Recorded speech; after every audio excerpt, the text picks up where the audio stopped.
think to me, to both of us, we like to say that compassion is your birthright. It's all of our birthright.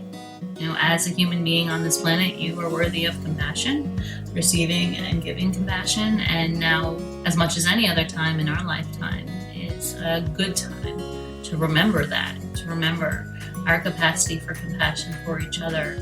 Practicing being the version of yourself that you wish to be, the embodied, interdependent, interconnected, loving awareness that a human being can be. And when our brains and bodies are embodying that, there's greater neural integration, there's greater psychological flexibility, there is more self-compassion. You're listening to Dr. Laura Silberstein-Tirch and Dr. Dennis Tirch on Psychologist Off the Clock. We are 4 clinical psychologists here to bring you cutting-edge and science-based ideas from psychology to help you flourish in your relationships, work, and health. I'm Dr. Debbie Sorensen, practicing in Mile High, Denver, Colorado. I'm Dr. Diana Hill, practicing in Seaside, Santa Barbara, California. From coast to coast, I'm Dr. Yael Schoenbrunn, a Boston-based clinical psychologist and assistant professor at Brown University. And from sunny San Diego, I'm Dr. Jill Stoddard, author of Be Mighty and the Big Book of Act Metaphors. We hope you take what you learn here to build a rich and meaningful life. Thank you for listening to Psychologist Off the Clock. Hi, this is Diana. Today we have an interview with Dr. Laura Silberstein-Tirch and Dr. Dennis Tirch, who are big promoters of compassion-focused therapy. And I have Jill here. What were your thoughts after listening to that interview? Well, first of all, I thought that the interview was very calming. Both Dennis and Laura have a nice calming demeanor, as do you. So that was nice during this particular time that we find ourselves in. But one of the things that really struck me is early on in the episode, Laura's talking about the threat system, the activation of the threat system, and how right now we're just currently bombarded essentially with bad news. And where my brain went to add to that is it's not just the news, it's social media, where we're just like constantly doom scrolling and being exposed to some pretty tough stuff. I think the threat system gets activated when we look at social media, and there's a discrepancy between this ideal version of self that's out there and then our real selves. And when we look at that discrepancy, it creates threat in ourselves as well, or a sense of drive that we're not doing enough or we're not enough. And both of those can activate the opposite of compassion or self-compassion, that real self-focus that social media has. Yeah, I think it's made us more self-critical and simultaneously more self-focused because we're constantly thinking, what am I going to post about my life and what's going on with me? And when what we really need for self-compassion and compassion toward others is a recognition of common humanity, that we all suffer together. And it made me think, like, gosh, how well are we able to access the compassion? I think she called them capacities. The compassion capacities. It was things like empathy and other elements that I think atrophy the more we're focused on tech, but also like this platform isn't going away, right? Like we can't just complain about it. We also can't go cold turkey because it's necessary for a lot of elements of our lives.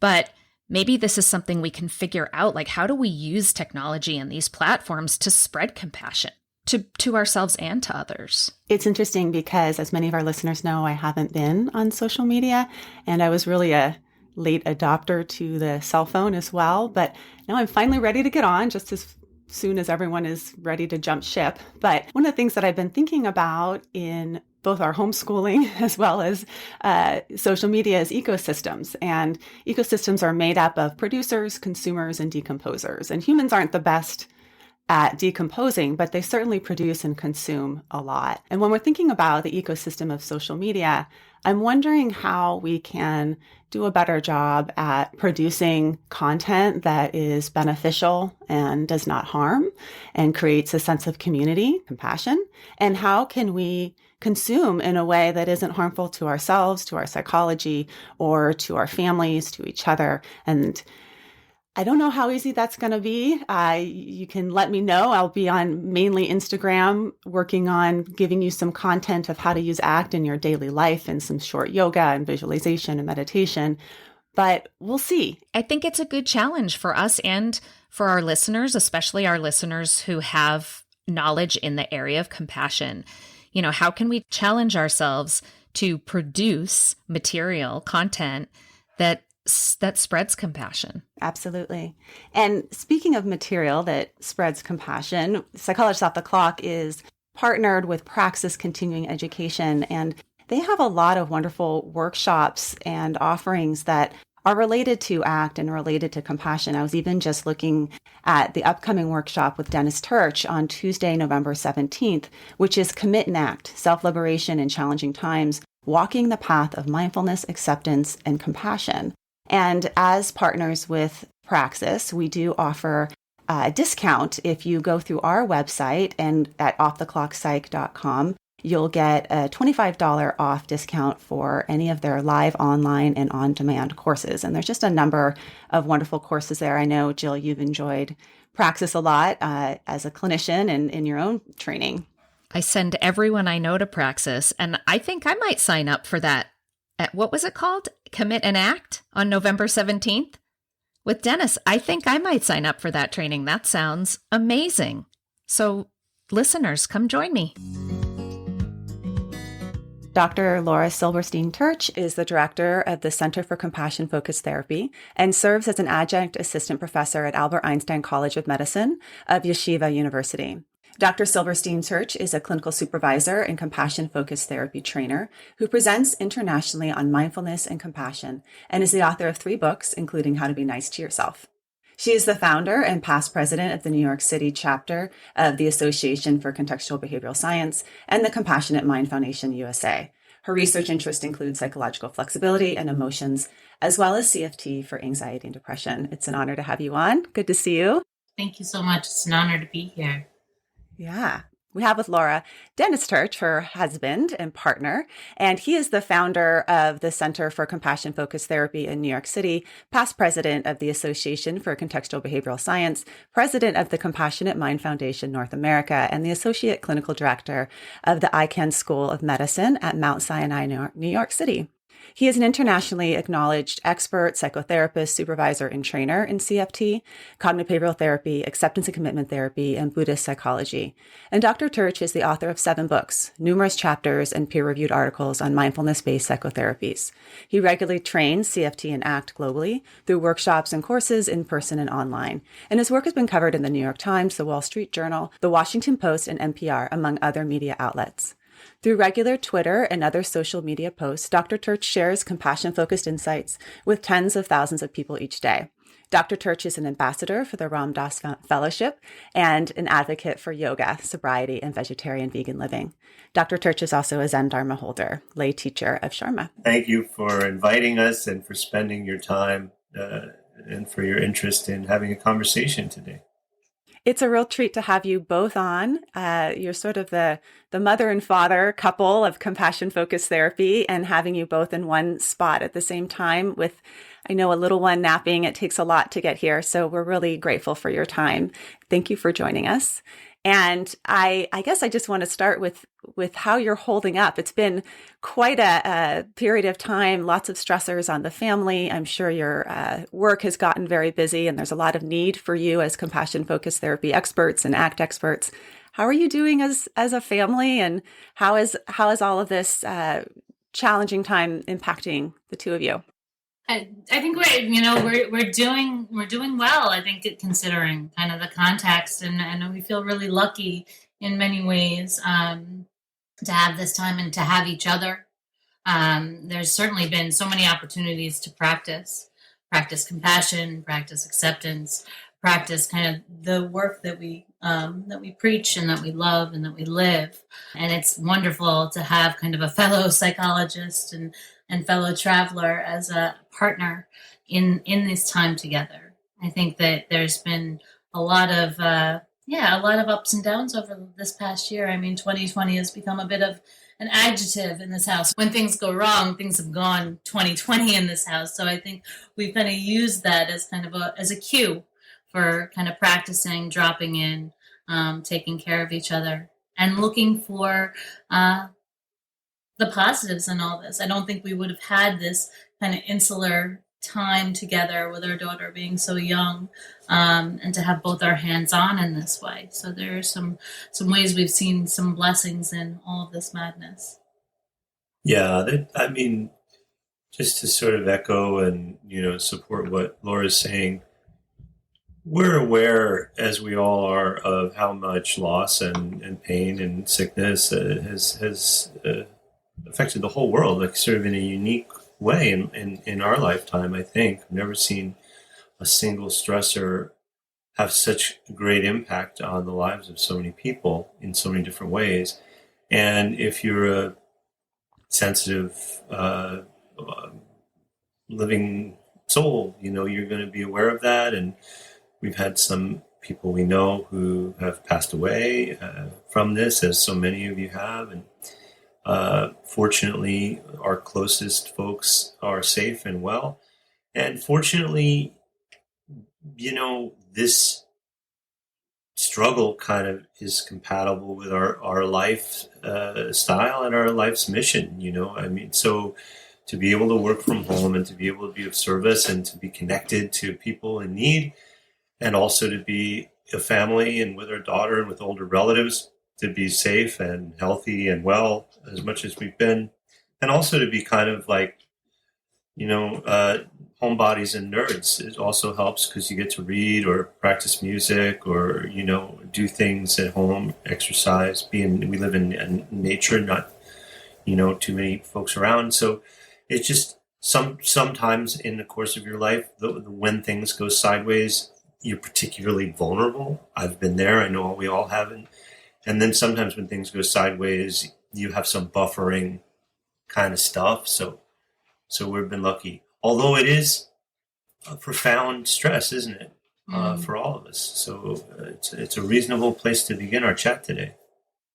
It's interesting because I think the profound stress is impacting us in our little units in our household. People are more irritable, maybe less kind with each other. And often that's the case with those that we love the most, right? And then bigger picture, as you zoom out and you look at our country, we're both in the United States and even our world, there's so much conflict and division.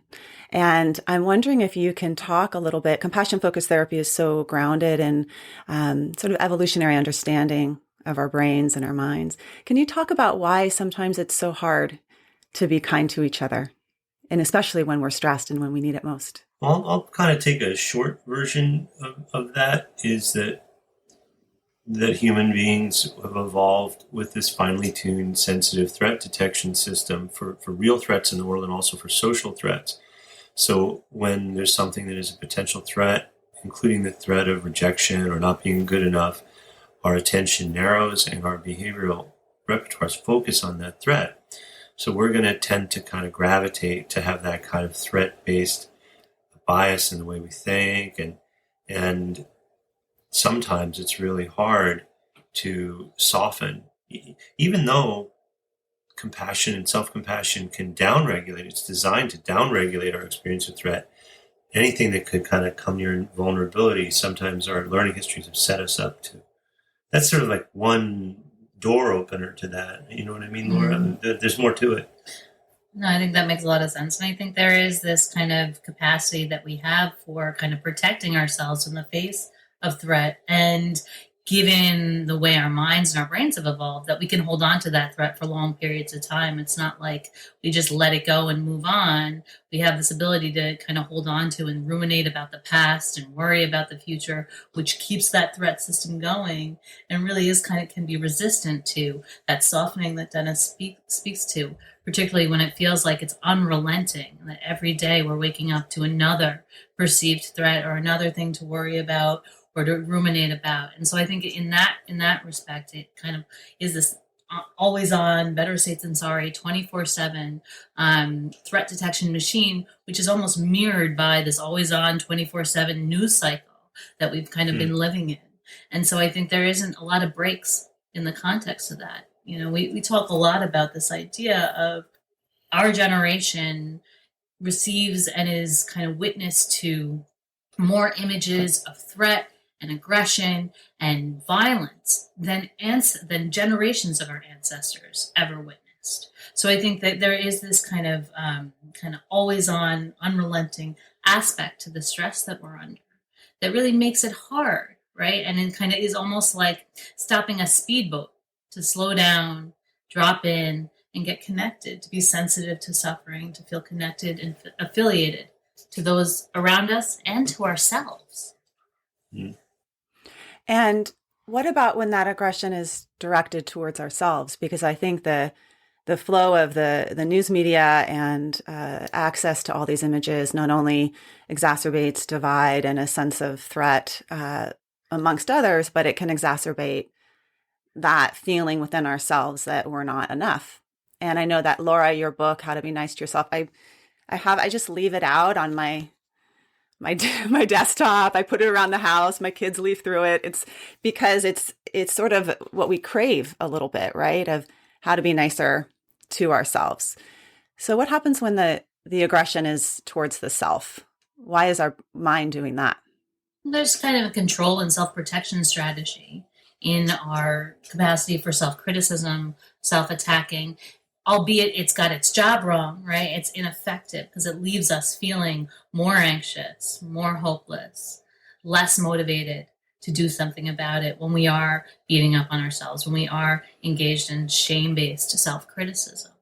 But the intention there, and kind of when we look at and we do like a functional analysis of self-criticism, when we ask kind of people that we work with or trainees, like, what would be your greatest fear if we were to take away that inner critic? If I could take away that capacity to attack yourself, like, what would be the fear there? And there's often a pause, right? Because we recognize that it's harmful, but there's also this, wait a minute, like this kind of pause of like, wait, if you took that away, maybe I might be even worse. Maybe I wouldn't live up to my values. Maybe I would engage in bad behavior on some level. So I think there is a part of us that thinks that if we're kind of hard on ourselves, if we beat ourselves up, but we blame ourselves enough, that somehow we'll prevent ourselves from engaging in bad behavior or from doing things that we might regret. But what we know from the research and what we know from our own experiences, that it's got its job wrong, that it's not effective, it's not skillful in that way, and ultimately leaves us feeling worse than it would if we were to take a step back and be the kind of friend or mentor or coach or companion that wants the best for us. One of the things that you teach in compassion-focused therapy is beginning to personify and look at the inner critic. And I first met the two of you back at the first annual Compassionate Mind Retreat in Nyack. And I have these nostalgic memories of eating together, being in line together, being all packed into a small space, and how beautiful that time was. But one of the things that really struck me from one of the talks that Paul Gilbert gave was when he asked this group of therapists, researchers, people interested in compassion to describe what their inner critic looks like. It was pretty darn harsh, pretty, images of like, it's the devil with horns, it's an evil, hag beating at me. So all of us have this inner critic. It's pretty harsh. And why is it helpful to start to personify it in that way? There's a few, positive dimensions to that, or like helpful, dimensions to that kind of work. One is to, be less identified or less stuck or fused in those mental events and emotional experiences. Often we'll say, I beat myself up. I am very self-critical. I hate myself. I think I'm a loser. Which is very different from like, I'm having that thought that I am bad. I'm feeling this sinking feeling in my chest that I get when I start to beat myself up. I feel heavy or sad about the things I've done, or my mind is telling me there's something wrong with me. That's a different thing, right? So there's like it's like the difference of looking at the world through your glasses or taking your glasses off and seeing your glasses. So part of what we do in that exercise is we begin by asking people if their inner critic was removed. And I'm sure you remember this part of the exercise, and Laura's done this one a whole bunch. We do it all the time with our clients and probably with ourselves. Like if there was a magic way, waving a magic wand or some kind of super app that could zap my brain, and there goes my inner critic. It's not there anymore. That inner critical capacity is gone. What would I be afraid would happen? And at first people think, what do you mean what would be afraid of? Like, that's a great thing to have happen. I wouldn't want to beat myself up anymore. But then you kind of slow down and think, well, if it was really gone, like you really couldn't beat yourself up at all, what would it be like? And people usually say, oh, I'd become lazy, or I'd become less effective, or I'd be a bad person, or people wouldn't like me, or all this kind of stuff. And there's all these reasons, all these things that the inner critic is sort of like protecting us from. So it develops with a function. We have fears of rejection. A human being is a type of a primate, and a lone monkey is a dead monkey. We don't want to be voted off the island. We don't do very well out on our own. So our mind is protecting us from exclusion. It's protecting us from rejection. And we think that we need this critical part of us. But if you do the next part of that exercise where it's like, okay, well, that's what I'd be afraid might happen, but what do I really see when I imagine this inner critic? And just like you were saying, it's this terrifying image. Does that inner critic have my best interest at heart? Not really. What does it feel like when I'm full of shame and dread? Does that lead to positive, healthy change? No. Sometimes I'll say to clients, like, if that worked, I'd have the easiest job. It wouldn't be a very pleasant job, and people would come in and I'd just be mean to them and tell them how terrible they are and tell them they had to go out and be better people. And then they'd come back next week and they'd say, oh, thank you very much. All that verbal abuse really got me to organize my garage and get a better job, and I'm a better partner now. So thanks for being mean to me. That's not what therapy is. That's not what teaching is. That's not how people change. That's not what lifts us up. You know what I mean? So that's part of that whole practice. So it's very much, you're also talking about the ACT process of diffusion, stepping back, looking at something when you talk about the glasses and taking them off your face. I think it might be helpful for our listeners to get a sense, like a window into what you're doing with people when you're working with these processes, what it looks like, and what kind of transformations happen as a result. I think that when we're working on kind of compassion focus therapy, it helps to start with what we mean by compassion. I think compassion has gotten a bad rap over the years and over its lifetime as something that's to be seen as soft or forgiveness, and there's a lot of confusion around that. So early on, kind of unpacking that with our clients in terms of what are the capacities, what are the qualities that make up the compassionate mind that allow us to be sensitive to suffering in ourselves and others, and to engage in a deep commitment to prevent and alleviate suffering in ourselves and others. And I think that definition is where kind of these processes kind of emerge, right? Like this sensitivity to suffering, this present moment sensitivity to what's going on in oneself and others. Can you notice suffering as it arises in your body, in your mind?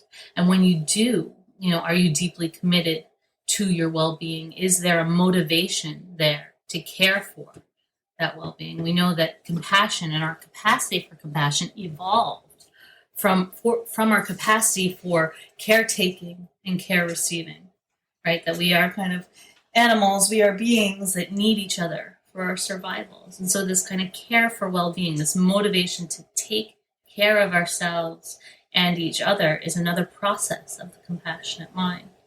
And then we kind of look at kind of with our clients, with our trainees, kind of how willing and able we are to engage in those qualities. There's this capacity for sympathy, our ability to be moved by the suffering of others, and empathy, our capacity to put ourselves in another's shoes and see things from their perspective, or in kind of the imagery work around our compassionate selves or around our inner critic, like that imagery of the devil. Can we understand where that critic is coming from and what its true intentions are? That kind of capacity for flexible perspective taking that is involved. And can we tolerate, are we willing to be with the distress of that suffering that we're being sensitive to? And finally, can we unhook ourselves from our judgmental, evaluative thoughts about our experience, of the experience of others, in order to really tune into and do something about one's suffering, So those are like the qualities, the processes or capacities for compassion that we look to train up from top down and the bottom up in our clients and in our trainees. Those are the kind of what we call the competencies of the compassionate mind. And then we train in kind of the behaviors. What do you do, right? Once you have this capacity for sensitivity, empathy, sympathy, stress tolerance, non-judgment, what do you do in the face of suffering when it shows up for yourself or for others? I think part of what we're discussing is an embodied mode of being, or like an embodied motive. And we were talking last year with Kristen Neff about this, and the difference between describing compassion as an embodied motive, or just kind of noticing self-compassion in these three parts that she identifies. And Chris Bermer who works with her in the mindful self-compassion in the MSC world. There's this very straightforward way of saying, hey, if you're going to be self-compassionate one of the things you're doing is you're, mindful of the present moment. You're aware of what's happening around you. You're recognizing your common humanity, and you're also practicing, kindness towards yourself as opposed to cruelty to yourself, which is, a pretty good place to begin. That's quite a lot right there, and all the beautiful practices that can bring those things forward. That's really great. So Kristen was sort of saying, you got to be able to say this in ways that people relate. Like when an embodied motive, why even use that language? And she had a good point. But one of the things I like about the kind of detail of the CFT and ACT, but sticking with the CFT process model and the way Laura's mapping it out, right, is that we might not talk that way with every client, but we will sort of know that we have this aim in mind. And the aim is not to get people to think differently. The aim is not for people to fake it till they make it. The aim is not to, although it's great, thinking differently is great. Faking it till you make it's great. Being mindful is great. Those are all great things. But awakening some capacity that you have, awakening a dimension of your being that functions differently, that a whole human sentient being acts in the world differently when they're embodying their awakening compassionate mind. That's worth noticing. That's worth talking about in those terms. Practicing being the version of yourself that you wish to be, the embodied, interdependent, interconnected, loving awareness that a human being can be. And when our brains and bodies are embodying that, there's greater neural integration, there's greater psychological flexibility, there is more self-compassion. If you're interested in building more compassion into your daily life, join me, Diana, for a workshop through Yoga Soup called Act Daily with Compassion. It's online Sunday, December 13th from 10 a.m. to 12:30 p.m. Pacific time. It's by donation, so everybody is welcome, and all donations go to Yoga Soup. You can learn more at drdianahill.com. There you'll also find a free download to help you work with your inner critic and developing a more compassionate voice. Check it out at drdianahill.com. So many people across the globe, at least in the Northern Hemisphere, are going to be entering into a deep, long winter. And I think that there's a lot of concern about what that's going to look like and feel like and how people are going to navigate that. How would you use some of those competencies to approach something like the realities of future stressors and even current stressors that people are experiencing? So I think with our clients, this is a season where it is getting darker in the Northern Hemisphere. The days are getting shorter. We're heading into a third, wave of the pandemic. There are different kind of quarantine requirements in different countries. It's scary. Politically things are scary in many countries. A third of the developed world now is facing, populist momentum, moving towards greater potential autocracy. We're talking today in this sort of day that's very exciting for a lot of people who value empathy and compassion. And we were talking about this a little earlier, that, the election is just, hopefully been called, or has been called, and hopefully it doesn't result in all sorts of new levels of ridiculousness in the States this very day. So yeah, there are moments of brightness, and there's moments of hope, and there's reason to have like a optimistic frame, and yet we're facing really difficult stressors, and it happens every year. It's like cycles, samsara, cyclic difficulty. So what we're working with clients is and with ourselves is to access that part of ourselves, slowing down, engaging parasympathetic nervous system, breathing, all of these kind of grounding practices, stabilizing practices, and stimulating that embodied motivational system, which you can do lots of different ways with clients. I think there is a variety of ways of kind of accessing compassion for yourself in the context of, particularly I think this upcoming winter and this difficulty, and being able to see the big picture, right? The opportunities for hope and for lightness and joy as they arise, but also to be able to tune in and take care of ourselves in the context of our suffering. And I think that begins with a pure acknowledgement.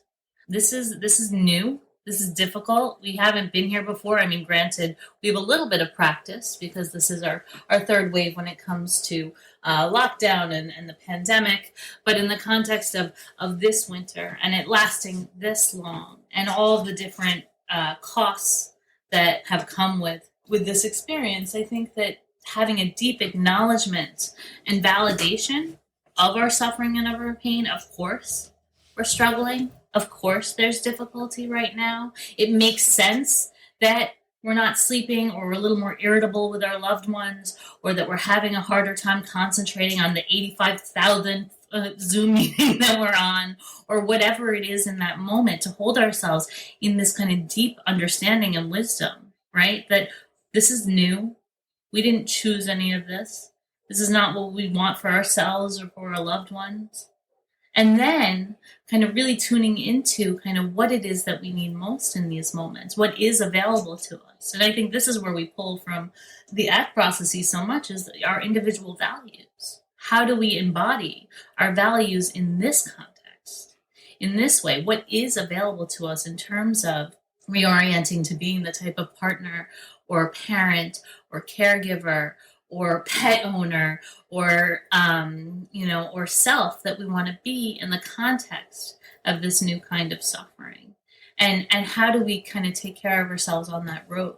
So I think there is kind of using our capacity for the sensitivity of noticing, but also I think a strong kind of acknowledgement, acceptance, and validation of what's going on for each of us right now, and as we move into this kind of darker winter. It's interesting because I interviewed Dr. Stephan Porges right at the beginning of the pandemic, right at the beginning of lockdown. And it was sort of this auspicious moment to get to speak with him. And we went through the whole interview where he was talking about somatic practices to activate our vagal tone and all these beautiful teachings. And at the very end, he said, and now I got to go to Costco. Because it's both, right? It's both, and as fellow yogis, right? Effort and surrender, both the deliberate daily practice of doing values-based action, but also just, the tasks of homemaking and taking care of our homes, taking care of each other, doing the dishes, feeding ourselves, getting enough sleep, as well as the surrender component, which I really appreciate. I think compassion-focused therapy offers is like a surrendering into what you describe, softness. And how to surrender in a way that is like when they teach a child how to swim, the very first thing when your little baby learns to swim, the first thing they teach them is to float on their back in starfish pose, because that's actually what will rescue them. If they're caught in the middle of the pool, float on your back rather than struggle. So I'm wondering about how that looks for you in your own lives, the effort, the deliberate action, the tapas, and then also the surrendering as parents or as a couple. I think that compassion-focused therapy is yoga. And we said that in a class on Monday for the first time.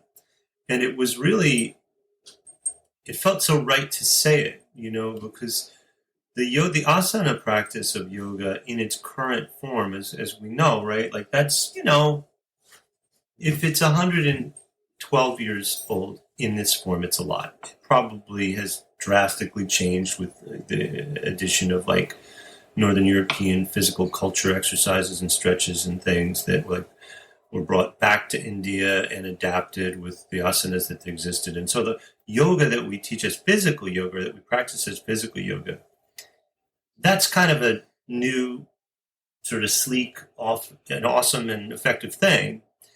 But the yoga as yoking, as blending, as harmonizing different dimensions of our functioning, through like devotional yoga and bhakti yoga and karma yoga, how we live, how we act, training the mind, training the body, training the breath, and bringing all of those types of functioning, all those competencies into harmony around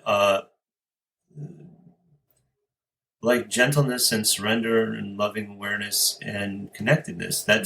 And that is sort of, compassion focused therapy. Paul is more partial to the term compassion and kindness, Paul Gilbert, because love in the West, he makes a very good point. We're so into preference and I don't like, and love meaning like, ooh, I love you, I want to marry you, or I love you, bro, or like it's about a kind of a different kind of attachment, and as opposed to not loving or not liking, it's very dichotomized.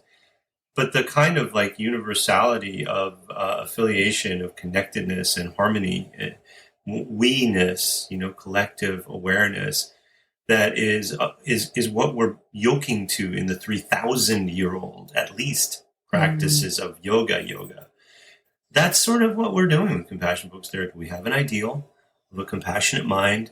We can situate ourselves inside that compassionate mode of being rather than situate ourselves as our everyday ego self. And then we can feed the dog and wash the dog bowl, and we can watch what we eat and eat healthily and be careful not to get stuck, confused with anger and treat each other badly or treat ourselves with cruelty.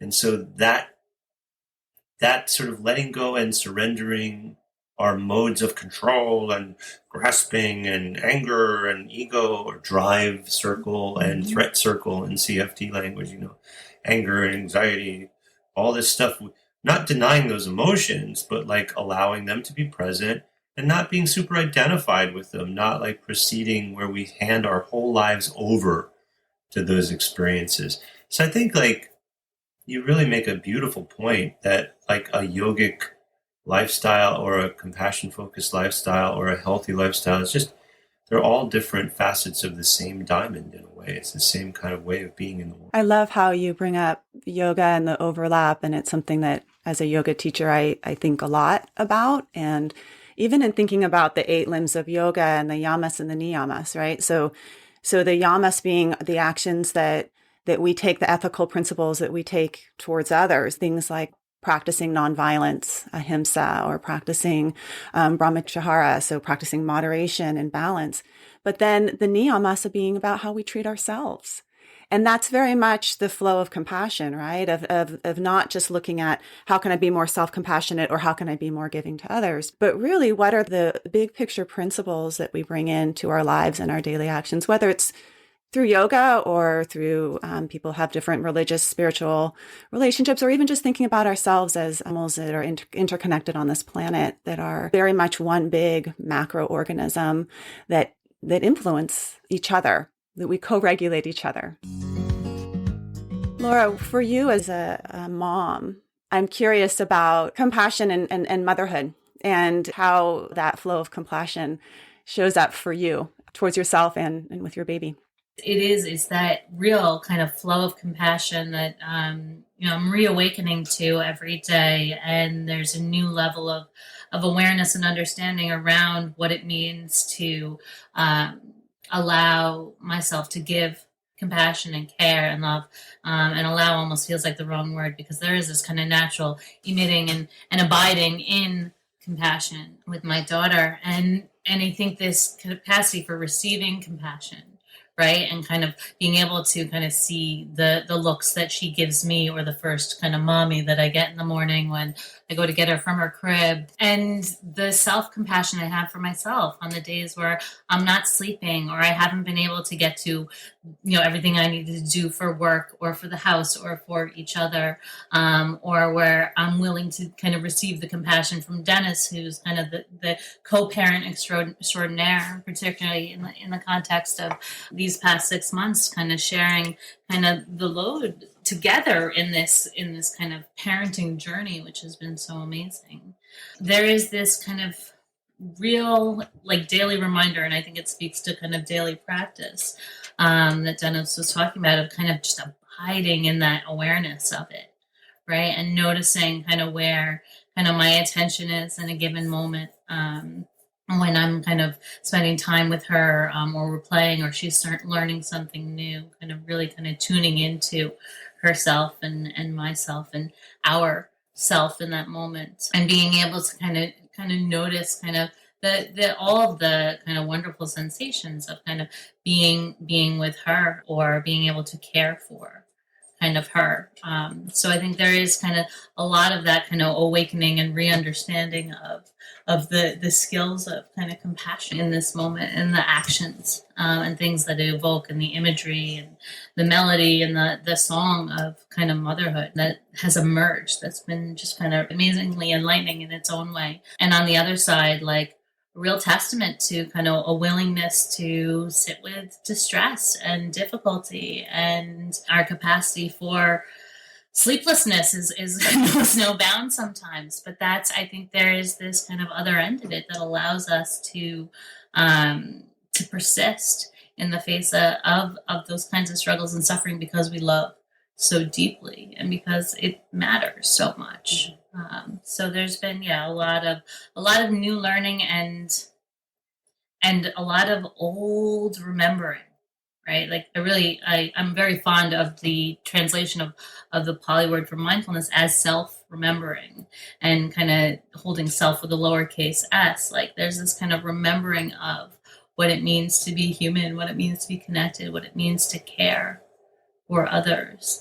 And I think we use a lot of teaching examples around parenting, because our capacity for compassion comes from our caregiving and care receiving repertoires. Before becoming a mom, I could say them quite quickly and kind of as a teaching point, but now they're kind of lived experiences, and I catch myself stumbling or kind of tearing up sometimes, or kind of feeling the heart check moments of like what that experiential knowing really is like. Mm-hmm. I love how you bring up the receiving compassion component with children, or if we have animals or we have loved ones, of taking the time to receive and really experience compassionate gratitude, right? So we're thinking about the holidays, and in Canada and the US, Thanksgiving, and what gratitude really can be is in some ways receiving compassion and being grateful for those moments, and taking the time to be in them, spending time in them.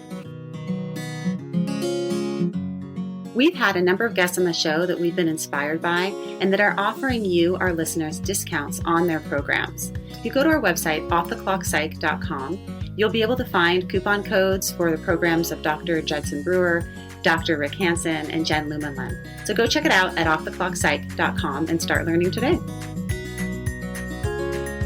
One of the things that I had my kids do over the past couple of days, besides learn about what the Electoral College is and color in the map, was write a letter to our future president, whoever they may be, and what their wishes would be for them, and as well as some suggestions for improvement. And I'm curious, if you were to be able to be in a space with our administration, what would you suggest to help heal our country, heal divide? To focus on creating the causes and conditions in education and in media and in public discussion that deliberately train compassion, that cultivate that. You can have McDonald's and a sedentary lifestyle, and you will reliably contribute to greater heart problems. You can have people smoke cigarettes and you can contribute to like greater lung cancer. You can have, racist or anti-Semitic or anti-Muslim propaganda, right? Or anti-LGBTQ propaganda in many different places and many different points in history. And that motivates people to act out of hate.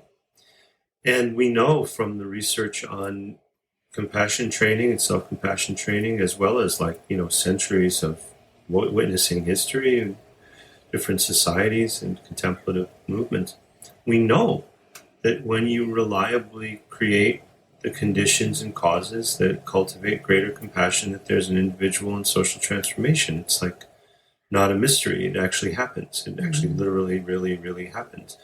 And we have social conditions which have created greater polarization, greater hostility, greater competition, and greater cruelty.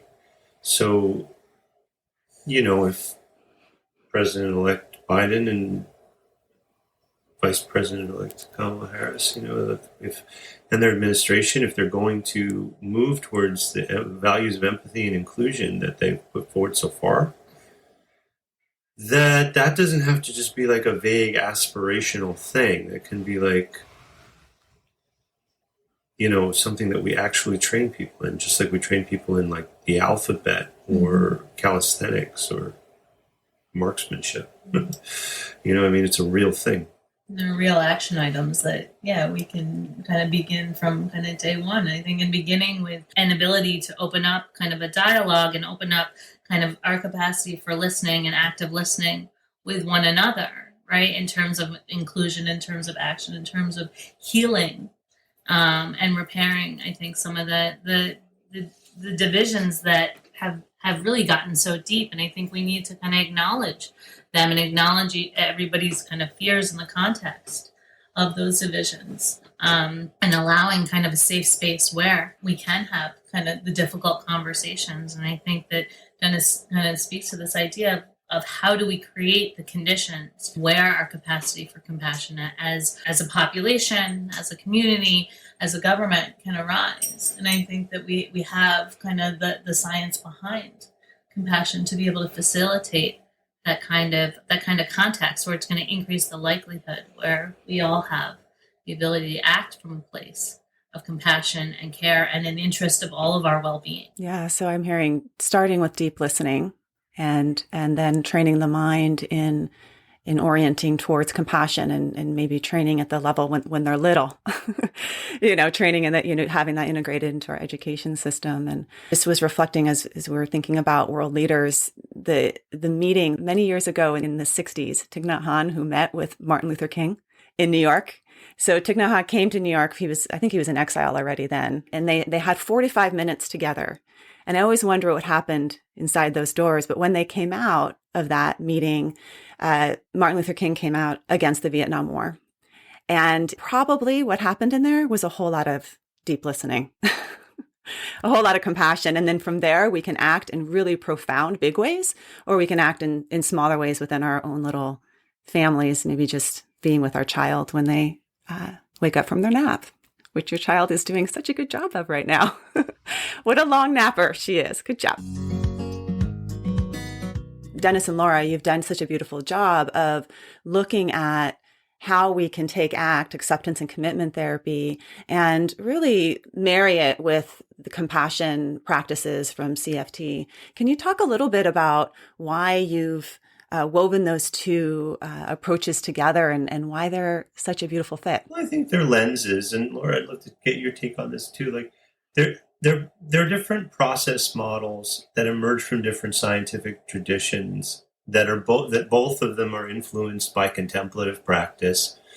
Steve Hayes and and Kirk and Kelly, to some extent were influenced by contemplative tradition. I know Steve really was. We've talked a lot about that together. And, sort of Samkhya and yogic philosophy and meditation and Zen. That was a big influence, as well as radical behaviorism on Steve's early thinking. And then he comes out of the behavior analytic tradition and cognitive behavioral to some extent tradition. So there's like a basic science plus contemplative wisdom take on human functioning, and a return to the science from the basic science, from the outcome data emphasis of the 80s and 90s in mainstream CBT, right? Now, Paul Gilbert and then the compassion-focused therapy people, those are folks who came a little bit more out of things like the Tibetan Vajrayana meditation world and imagery in that world, and even like method acting plus therapy from the human potential movement, and sort of like how do you evoke and certain kinds of inner potentials so you feel them. And then the basic science of affective neuroscience and evolution. So there's also a return to basic science and a return to contemplative wisdom, but in a different kind of domain of science.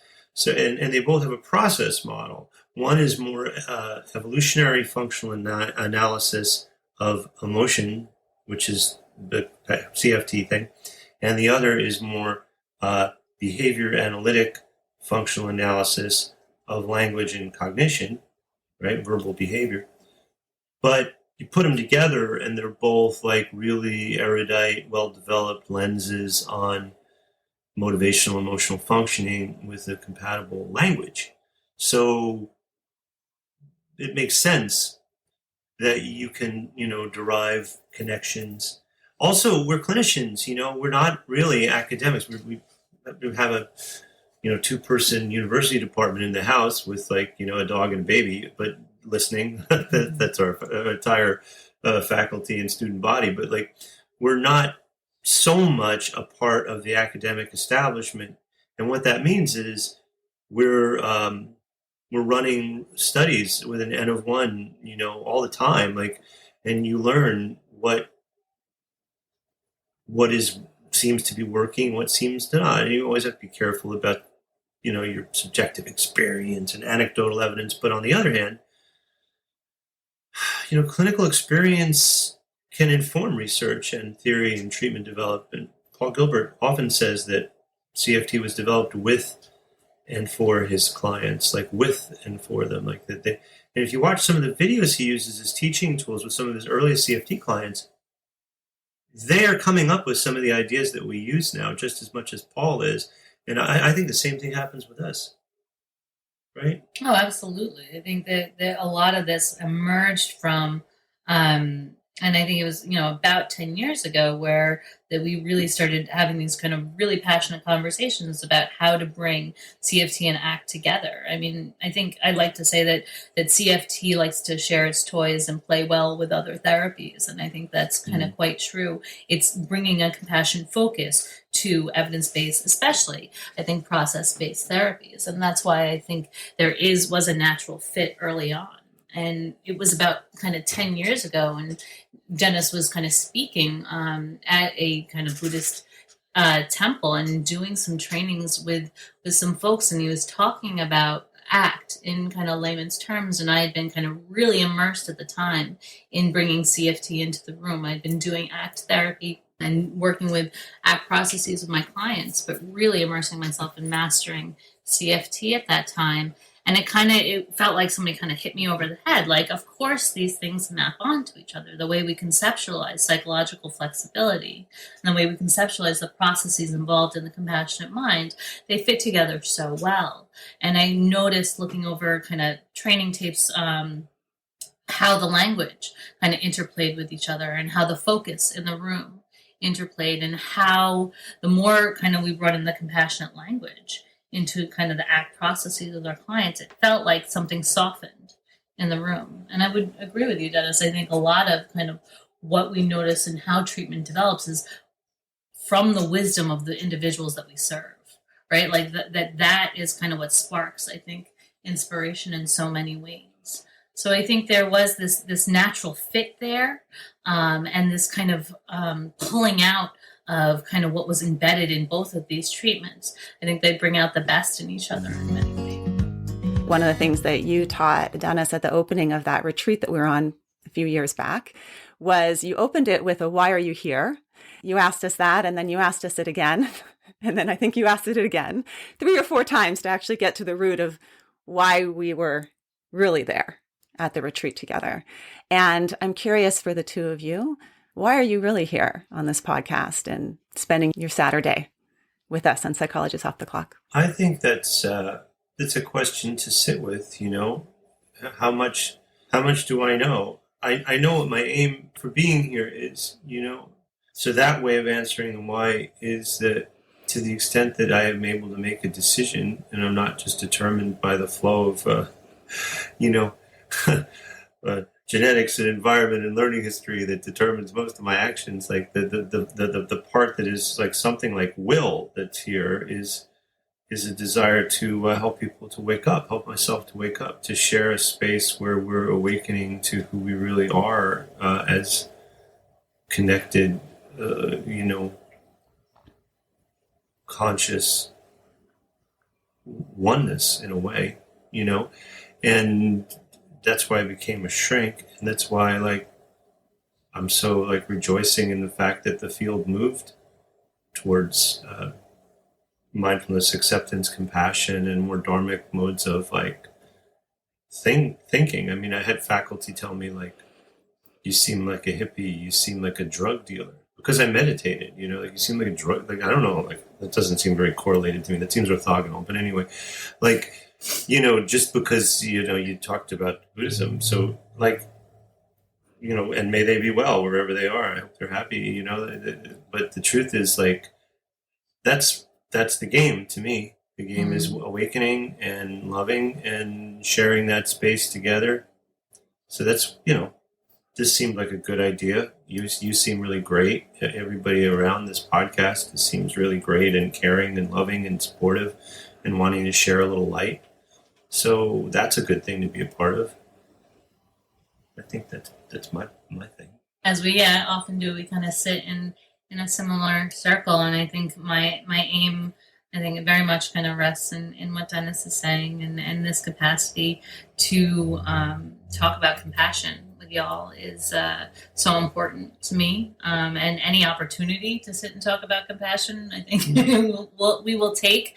I think we're pretty kind of geeked out about this stuff, and I love kind of the content and context of your guys' podcast is so amazing, and I've always enjoyed listening to it. So it's kind of an honor and a pleasure to be here talking to you about this amazing kind of topic and the idea of transformation, the idea of more people bringing compassion into their work, into their lives, into their experience means a lot. I think to me, to both of us, we like to say that compassion is your birthright. It's all of our birthright. As a human being on this planet, you are worthy of compassion, receiving and giving compassion. And now, as much as any other time in our lifetime, is a good time to remember that, to remember our capacity for compassion for each other. And I think is how we're going to continue to evolve and to better address our capacity as humans for suffering.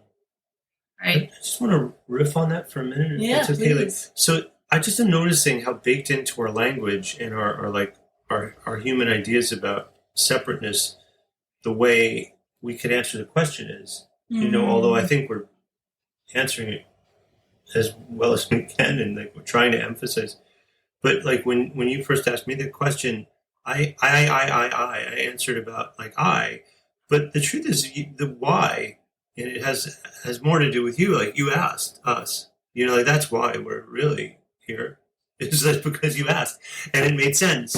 And it's it's not even just because of you, it's because of us. It's because of the people here in this room and our community and all the folks who came before us, and in a weird way, maybe even all the folks who come after us, because we're a part of the flow of people who want to become more compassionately awake for one another. So, in a way, you are the reason, we are the reason together that we're here. But the thing asks for it. We talk that way, all of us, all the time. We need to, or nothing would get done.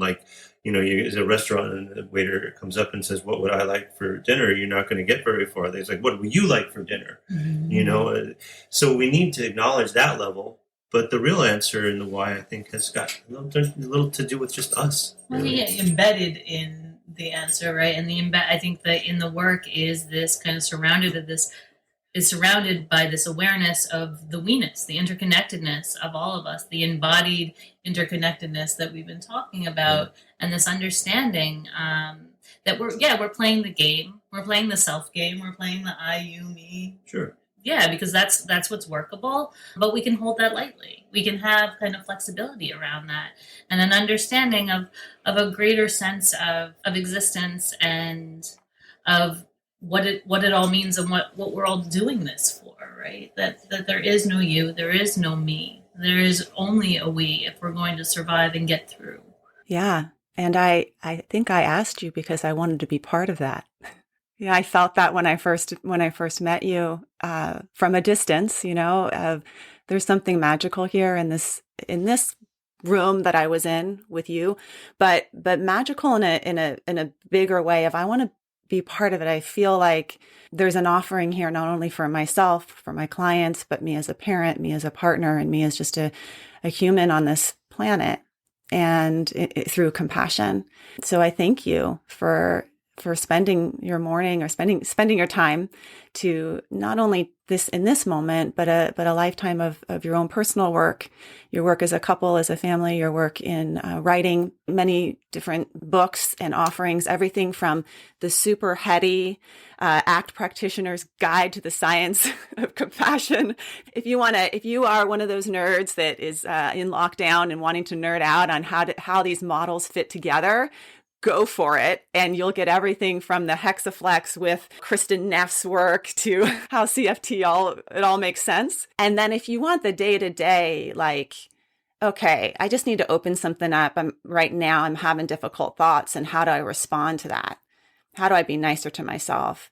Laura, your book on how to be nice to yourself is beautiful to look at, and it's beautiful to experience. So I really appreciate you taking these complex, heady stuff and making it accessible for us just to use in our daily lives or with our clients. Many blessings to the two of you. I hope that we continue to collaborate in the future and be part of this bigger movement towards compassion, collaboration, kindness, love, whatever you want to call it. I appreciate your time today. Thank you so much. Thank you so much. It was a pleasure.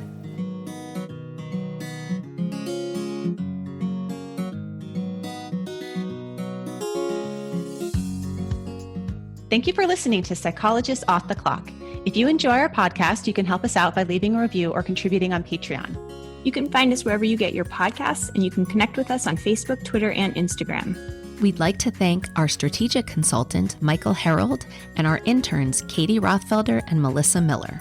This podcast is for informational and entertainment purposes only and is not meant to be a substitute for mental health treatment. If you're having a mental health emergency, dial 911. If you're looking for mental health treatment, please visit the resources page of our webpage, offtheclockpsych.com.